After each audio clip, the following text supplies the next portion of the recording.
प्रधानमंत्री नरेंद्र मोदी ने एक के बाद एक 5 अहम बैठकें की और इसके बाद जो हुआ उसने सबको चौंका दिया। सरकार ने नेशनल सिक्योरिटी एडवाइजरी बोर्ड की पूरी तस्वीर ही बदल दी और इस बार बोर्ड में शामिल हैं जंग के महारथी। ये वही लोग हैं जो दुश्मन को घर में घुसकर मारने की ताकत रखते हैं। भारत अब रणनीति से वार करेगा और पाकिस्तान की बर्बादी की इबादत लिखेगा। नमस्कार, स्वागत है आपका। न्यूज़ 18 देख रहे हैं आप। मैं हूं आपके साथ ईशा खान।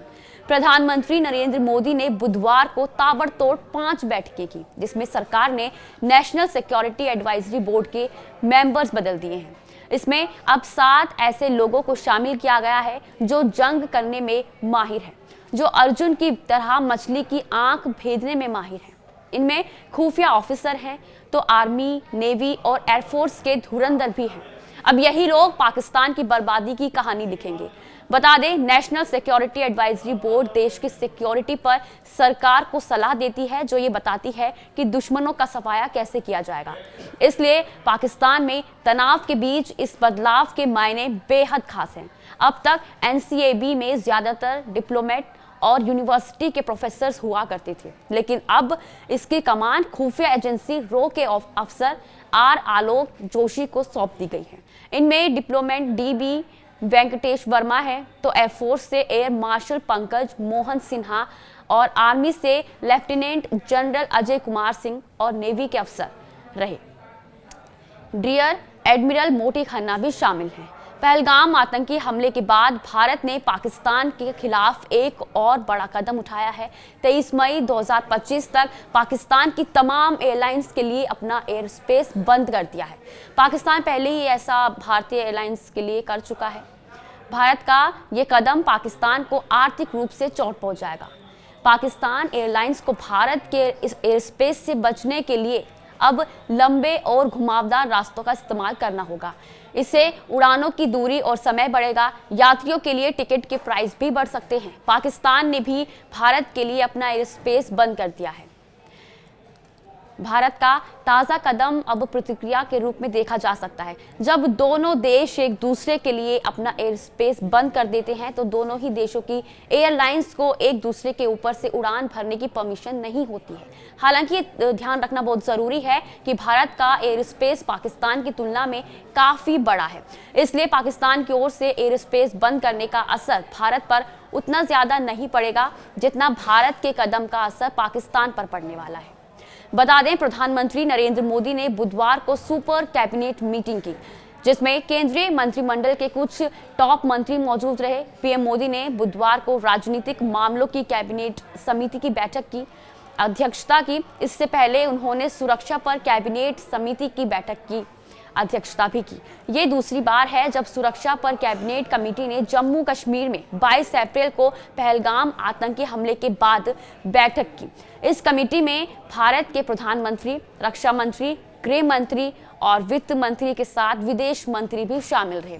हालांकि ये दूसरी कैबिनेट बैठक है जो कई मायनों में अहम है।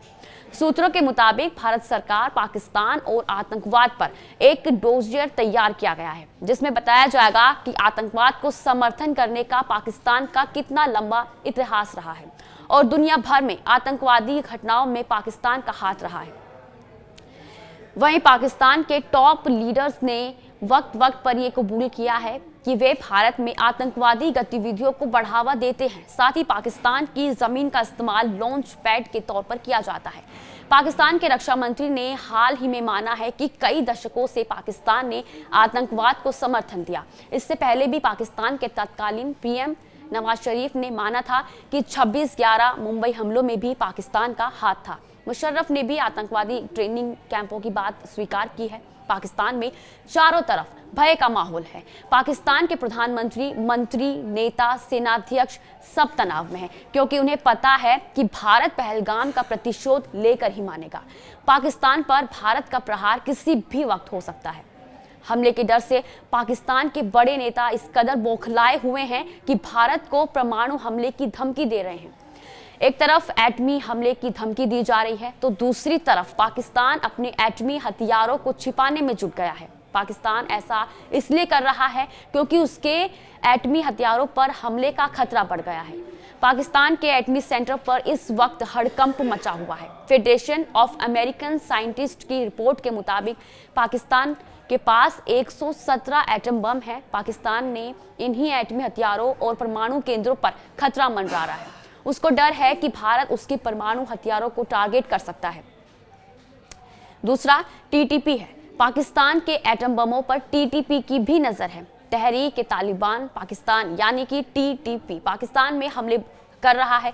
टीटीपी पाकिस्तान के परमाणु शस्त्रागार तक पहुंचना चाहता है। वो पाकिस्तान के एटम बमों को हासिल करना चाहता है। एक तरफ टीटीपी और दूसरी तरफ भारत। बताया जा रहा है कि दो तरफा खतरे को देखते हुए पाकिस्तान ने न सिर्फ अपने एटमी हथियारों को शिफ्ट कर दिया है बल्कि उसकी सुरक्षा भी बढ़ा दी है। पाकिस्तान न सिर्फ अपने एटमी हथियारों को बल्कि उन सभी हथियारों को छिपा रहा है जिसे भारत टारगेट कर सकता है। अब आपको पाकिस्तानी एयरफोर्स का भय बताते हैं। दरअसल पाकिस्तान को F-16 लड़ाकू विमानों पर हमले का डर है, इसलिए पाकिस्तान ने 2 दिन पहले ही F-16 फाइटर जेट को छिपा दिया है। रिपोर्ट के मुताबिक पाकिस्तान ने ना F-16 विमानों को अंडरग्राउंड बेस में भेज दिया है। जिन अंडरग्राउंड बेस में F-16 विमान छिपाए गए हैं वहां की सुरक्षा भी बढ़ा दी गई है। पाकिस्तान ने न सिर्फ परमाणु हथियारों और F-16 लड़ाकू विमानों को छिपा दिया है बल्कि अपने युद्धपोत को भी शिफ्ट कर दिया है। पाकिस्तान को डर है कि भारत ग्वादर पोर्ट पर हमला कर सकता है। यही वजह है कि उसने ग्वादर पोर्ट से अपने सभी जंगी जहाजों को हटा दिया है। कुछ दिनों पहले यहां पर पाकिस्तान के 7 शिप थे, लेकिन अब ग्वादर पोर्ट पर पूरी तरह से खाली है। पाकिस्तान में खौफ इसलिए हाई है क्योंकि रणनीतिक और कूटनीतिक स्तर पर भारत का रुख बेहद आक्रामक है। बता दें, अब पाकिस्तान के खिलाफ भारत के साथ दुनिया के तमाम देश आ गए हैं। माना यह जा रहा है कि पाकिस्तान के एटम बमों को खत्म करने का अंतर्राष्ट्रीय अभियान शुरू होने जा रहा है। और इसी के साथ आज के लिए बस इतना ही। आप देखते रहिए न्यूज़ 18। नमस्कार।